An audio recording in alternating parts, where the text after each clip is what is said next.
एक बार एक गांव में झूरी नाम का एक किसान रहता था। उसके दो बैल थे, हीरा और मोती। दोनों ही बैल हट्टे कट्टे व बलशाली थे। झूरी को उन दोनों से बहुत लगाव था।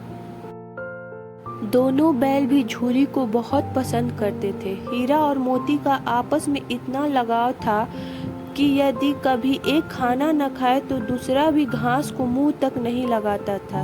एक दिन की बात है, झूरी की पत्नी का भाई गया दोनों बैल को अपने साथ ले गया। दोनों बैल इस बात से हैरान थे कि उन्हें गया के हवाले क्यों किया गया है।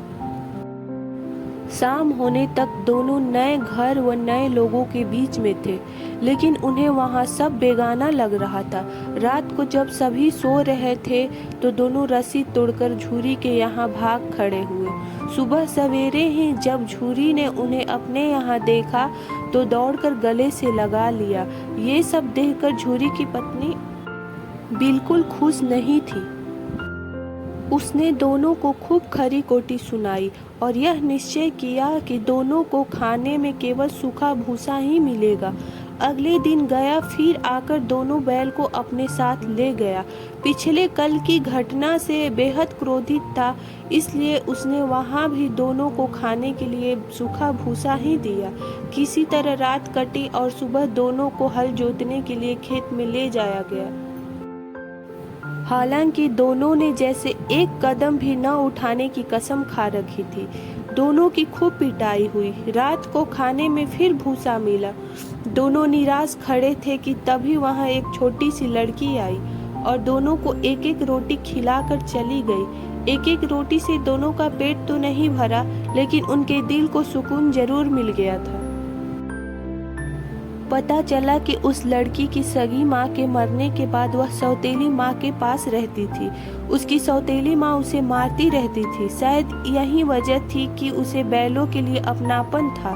दोनों उस छोटी लड़की के बारे में सोचकर चुपचाप अपना समय बिताने लगे। एक रात दोनों ने सलाह करी कि वे दोनों गले में बंधी रस्सी को चबा चबा कर तोड़ देंगे और वहां से भाग जाएंगे। उसी रात जब वे रस्सी को तोड़ने की कोशिश कर रहे थे तो वही छोटी लड़की वहां आई और उसने दोनों को रस्सी से आजाद कर दिया।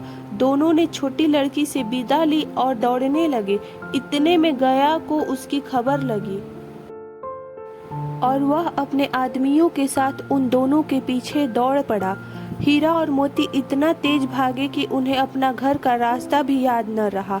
वे रास्ता भटक गए थे। दोनों को भागते भागते भूख भी लग पड़ी थी। रास्ते में मटर का एक खेत था। दोनों ने वहां जाकर जमकर मटर खाए। तभी दोनों खेत में चर ही रहे थे कि वहां एक सांड आ धमका।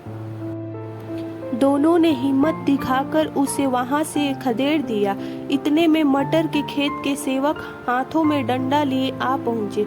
हीरा के पास भागने का मौका था, लेकिन जब उसने देखा कि सेवकों ने मोती को पकड़ लिया है तो वह लौट गया। दोनों बैलों को पकड़कर मवेशी खाने में बंद कर दिया गया। उस मवेशी खाने में बहुत से जानवर कैद थे। वहाँ कई बकरियां, घोड़े, भैंस, गधे बंधे थे, लेकिन किसी को भी खाने को कुछ नहीं दिया जाता था। इस वजह से सभी जानवर कमजोरी के कारण जमीन पर बेजान पड़े हुए थे। जब पूरा दिन बीत जाने पर भी खाने का कुछ न मिला तो हीरा के सब्र का बांध टूट गया। उसने बाड़े की कच्ची दीवार पर जोर से अपने सींग गड़ा दिए। इससे मिट्टी का एक टुकड़ा निकल आया। यह देखकर हीरा को हिम्मत मिली और वह दौड़ दौड़कर अपने सींगों से दीवार की मिट्टी गिराने लगा। तभी मवेशी खाने का चौकीदार हाथ में लालटेन लिए जानवरों की हाजिरी लगाने आ पहुंचा। हीरा की करतूत देखकर उसने उसकी डंडे से पिटाई शुरू कर दी और उसे मोटी रस्सी से बांधकर वहां से चला गया। हीरा ने मोती से कहा, आज अगर यह दीवार गिर जाती तो यहाँ बंधे हुए कितने ही जानवर आजाद हो पाते। यदि ये थोड़े दिन और यहाँ रुके तो कमजोरी से इनका मरना निश्चित है। यह सुनकर मोती बोला, अगर ऐसी बात है तो मैं भी जोर लगाता हूँ। ऐसा कहते ही मोती ने दीवार में उसी जगह वार किया और लगभग 2 घंटे की कड़ी मेहनत से दीवार को तोड़कर गिरा दिया। दीवार गिरते ही घोड़े, भैंस, बकरियां सब जल्दी से भाग गई, लेकिन गधे वहीं खड़े रहे। लाख मनाने पर भी गधे अपने डर की वजह से वहीं खड़े रहे। उधर मोती अपने दोस्त हीरा की रस्सी को तोड़ने की पूरी कोशिश करता रहा। अब जब सुबह होने वाली थी तो हीरा ने मोती से कहा, दोस्त, मुझे नहीं लगता कि आज यह रस्सी टूटेगी। तुम यहाँ से भाग जाओ वरना सबको पता चल जाएगा कि यह सब तुमने ही किया है। मुझे यहीं छोड़कर तुम चले जाओ। यह सुनकर मोती की आंखों में आंसू आ गए। वह हीरा से बोला, मित्र, मैं इतना स्वार्थी नहीं हूँ कि मुश्किल के इस समय में तुम्हें छोड़कर चला जाऊँ। मैं मरते दम तक तुम्हारे साथ ही रहूँगा। मुझे हर अपराध की सजा स्वीकार है। कम से कम इन जानवरों की जान बचाने का आशीर्वाद तो मिलेगा। इतना कहकर मोती ने गधे को सींग मारकर बाड़े से भगा दिया और स्वयं हीरा के पास आकर सो गया। सुबह होते ही चौकीदार, मुंशी व अन्य सेवकों को जब इनकी भनक लगी तो मोती को खूब मरम्मत हुई और उसे भी मोटी रस्सी से बांध दिया गया। लगभग 1 हफ्ते तक दोनों वहीं बंधे रहे, लेकिन उन्हें खाने को कुछ नसीब नहीं हुआ। उन्हें केवल पानी ही पिलाया जाता। दोनों की हड्डियां निकल आई थी।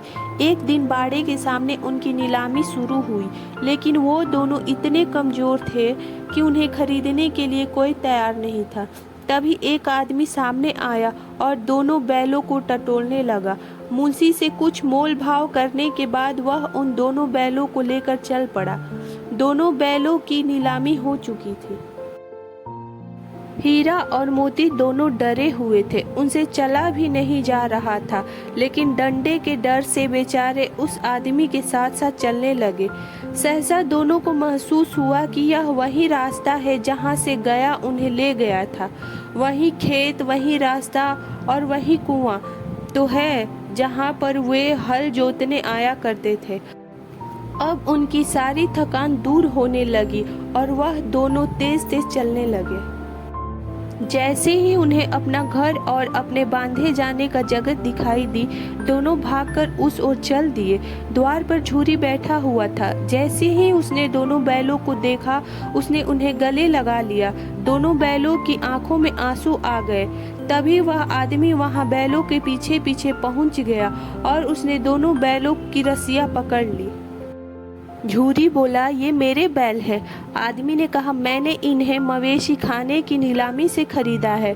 झूरी तपाक से बोला, मेरे बैलों को बेचने का हक किसी को नहीं है। अगर मैं इन्हें बेचूंगा तभी ये बिकेंगे। आदमी ने जवाब दिया, मैं थाने में जाकर रपट दर्ज करवाता हूँ। झूरी बोला, ये मेरे बैल है। इसका सबसे बड़ा सबूत यह है कि यह मेरे द्वार पर खड़े हैं। फिर उस आदमी ने आव देखा न ताव और बैलों को अपनी ओर खींचने लगा। तब दोनों बैलों ने भी उसे अपने सींगों से खदेड़ दिया और गांव से दूर भगा दिया। इतने देर में दोनों बैल के लिए भूसा, दाना और चारा भर दिया गया। हीरा और मोती दोनों मिलकर चारा खाने लगे। झूरी साथ में खड़ा उन्हें सहला रहा था।